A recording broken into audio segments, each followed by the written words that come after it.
This video has been sponsored and approved by Magic Spoon. Last time I made a hot and fast tri-tip. I grilled it on the Urban fire pit, really hot and fast, and got a beautiful char, and it was amazing. But a lot of you, my friends, said that I should try cooking one like a brisket. So then we're gonna smoke it today at 275 to 300-ish degrees. This is a prime tri-tip that I picked up a few weeks back. So we're gonna give it a smoke, try to cook it like a brisket, and see how it turns out. All right, friends, let's get started. I'm gonna go ahead and trim this tri-tip up just a little bit. I am gonna use some mustard as a binder. I don't usually use binders. I don't think they're really necessary, but today we're gonna do it just for fun. So I'm just gonna take some of this excessive surface fat off. I want that binder and the rub to flavor this meat. This is a prime, so we don't wanna get rid of too much fat and weight. I wanna enjoy every bit of this prime tri-tip because I know it's gonna be delicious. Man, this thing's marbled really, really nice. Man, it looks good. Has a nice thick fat cap on there. I'm gonna leave most of that on. I just wanna trim some of this surface fat off here. Just a little bit of this stuff. Sometimes it's like this stuff here, you see? I wanna get rid of that. I'm honestly thinking that I'm gonna cook this fat side up just for fun. I've never smoked a tri-tip, so let's see what we come up with. All right, my friends, let's get a little bit of mustard on here. Slather it around. I'm going to give it a nice generous coat here.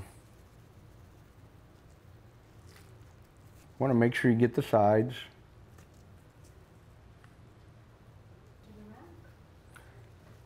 All right, my friend, now this is called a grill topper right here. I ordered this from the Walmart website. When I'm cooking a smaller piece of meat, I'll cut it in half with some scissors and just use it like that. Let's flip this guy over real quick, and I'm going to lay him right here. And we're going to give this a nice generous coat too. And I am going to cook it just like this, fat side up. Give it a little press. Give it another coat. And we're ready to go to the smoker, friends. Let's go outside and start smoking this tri-tip.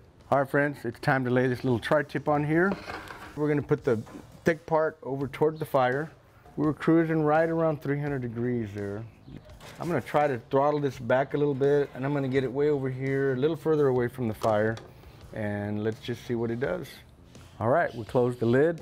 Let's let the smoke, the rub, and time do its magic, along with my little 20-inch smoker. All right, barbecue lovers, while we're waiting for that tri-tip, I want to take a minute to answer a question that's been asked a couple of times, most recently on my chorizo video. And I also want to talk a little bit about today's video sponsor. All right, now if you've been following me for a while, I'm sure you've noticed a few more sponsors here and there on all my social platforms. Friends, that's really part of the business, and that's what helps us bring these videos that we hope you enjoy so much. So I just want to say thank you, and thank you for your support as this channel continues to grow. So before that, let me answer the question. This one really kind of makes me crack up because it's been asked a couple of times. And the question is, Arnie, how are you not 400 pounds as much as you eat? Well, let me tell you, friends, there's a lot that goes on behind the scenes. Some days we have smoothies, some days we have over easies, some days we have oatmeal, some days we skip breakfast entirely and fast all the way till barbecue time in the afternoon. Now, if you've ever been to one of my classes, you would know that I really talk a lot about balance. It's always about balance in barbecue, particularly in competition. You gotta have that just right kiss of smoke, just the right amount of spice, just the right amount of sauce. You gotta have the right meat. It's all about balance. And life for me at Arnie Takes Home is like that too. I don't just eat barbecue all day, and even when I cook a lot for the video, I don't eat it all. I share it with my family and my friends and my neighbors. You see, I don't just eat barbecue 3 times a day every day. I plan accordingly so that when we cook and record, I can enjoy the meal because it's balanced into my day. And that brings me to my sponsor today, Magic Spoon. Magic Spoon cereal is a delicious and fueling high-protein treat that tastes like you remember as a kid and that you can eat at any time of the day. Now, like I said with balance earlier, Magic Spoon can fit right into your day without sacrificing fun, flavor, or quality. Magic Spoon is high in protein with 13 to 14 grams of complete protein per serving. It's also keto friendly with 4 grams of net carbs per serving. And y'all, it has 0 grams of sugar. No cane sugar, no corn syrup, no sugar alcohols. Just natural flavors without artificial coloring or sweeteners. It's also grain-free, which means no wheat, rice, or soy, and it's gluten-free too. Look, I get it. Sometimes balancing out meals to plan for barbecue can lead to boring, flavorless foods, especially for breakfast. And you know, growing up on the farm, cereal wasn't always on the table, but I always did enjoy it when it was. And since I've been eating Magic Spoon, man, let me tell you, this is definitely cereal reinvented, and I ain't gonna stop enjoying it. That first bite was So click the link below and grab a variety pack and try it today. And be sure to use the promo code Arnitex at checkout to get $5 off of any order. And Magic Spoon is so confident of their product, it's backed by a 100% happiness guarantee. So if you don't like it for any reason, they'll refund your money, no questions asked. So click on the link below and use the code Arnitex to save $5 today. All right, now let's go check that tri-tip. Come on. All right, my friends, so it's been approximately 2.5, 3 hours, closer to 3, I think. We're now running 300, we're sitting at 291. The tri-tip's sitting at 131 degrees. I was wishing I had started cooking that early this morning because it's taking longer than I thought. I thought for sure, since it was way smaller than a brisket, it'd be done in about 3 hours, but it's been about 3 hours now. The purpose of this section of this video is to talk about my 18-inch offset smoker.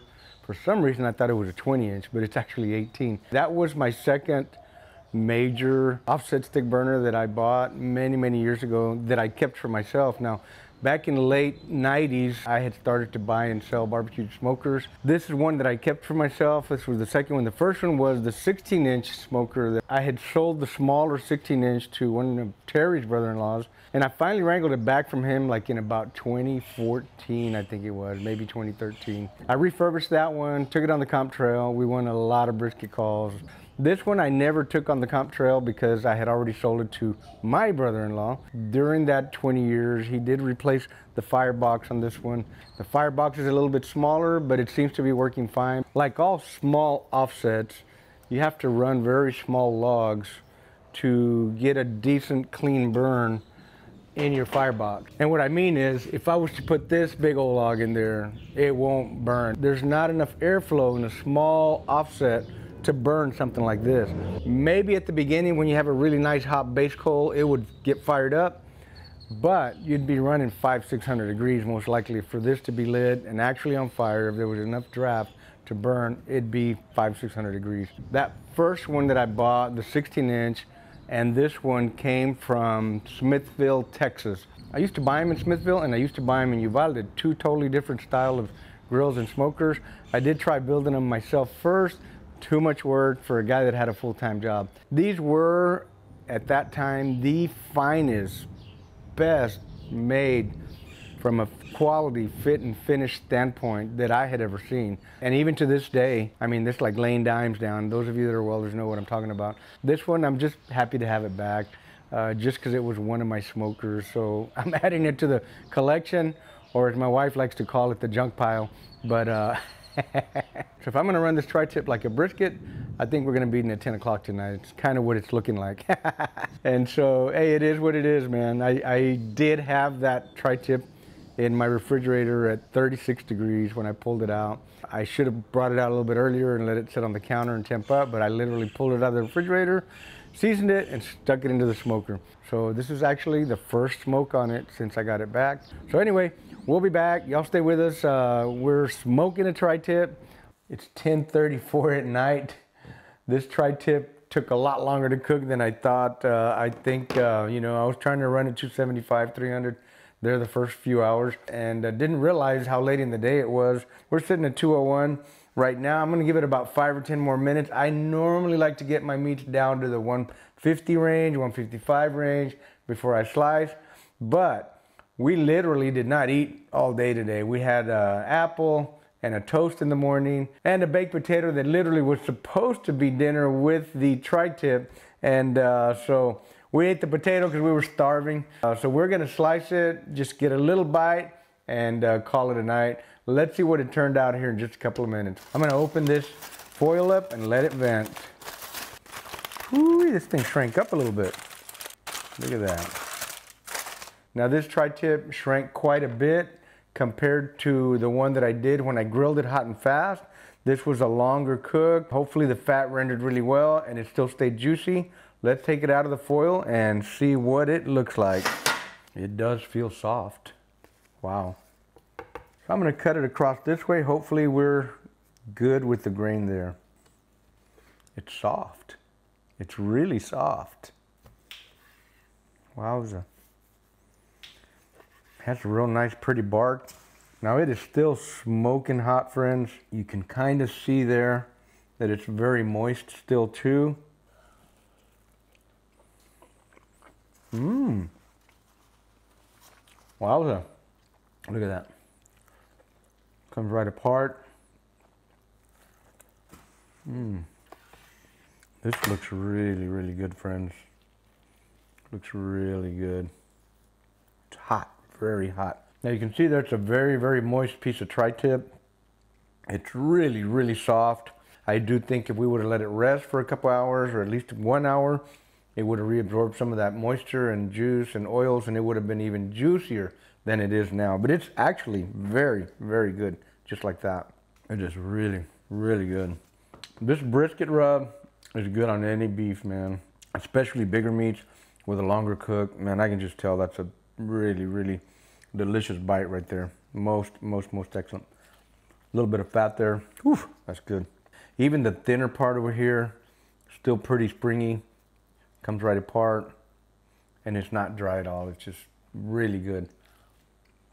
In my first tri-tip video, I mentioned that I didn't quite get why people said tri-tip was like brisket. Now that I've cooked the tri-tip 2 different ways, one hot and fast like a steak, this one long and slower like a brisket, and seeing that it actually did turn out like a brisket, I took it right up to 200 degrees. It creeped up to 202 as it came off. It's very juicy. It's very moist, comes right apart. That's just sitting there, and it's getting even more and more sheen on there. Instead of drying out, it's actually getting more sheen, which is very interesting. Very, very interesting. It's just great. This turned out really good. I want to say thank you to all of you friends out there in social media that suggested I try cooking it this way. I think I like this better. I really do. This was a little bit longer cooked than I expected, but it turned out fantastic. Friends, we're going to wrap it up. It's late for us tonight. We're wrapping up at 11 o'clock at night. And I wish we had finished earlier so I could make a big taco with some salsa and some guacamole. But it didn't happen today. Anyway, folks, thanks for watching. If you're interested in our APC brisket rub, WOW or OG, go to pitmaster.us. If you want to up your barbecue game, go to pitmasterclass.us. And if you like this video, if you got some value out of it, go ahead and hit the like button, and don't forget to hit the subscribe so you don't miss any other videos from Arnie Tex. Friends, we appreciate each and every one of you guys. Thanks for watching. Thanks for sharing. Thanks a lot, friends. Keep the smoke light. Make it work. Boom! Cut! We gone! Moist. Delicious, soft, thoroughly impressed. Let's see how long it takes to cook. This is a prime brisket. It's 8:21 p.m. So it's getting a little bit late on us. And we started this cook a little too late. I'm famous for doing that here at this house. Look, Ma, we got a big burned end. No, it's an 18. I always thought it was a 20. If it wasn't late, I'd eat half of it.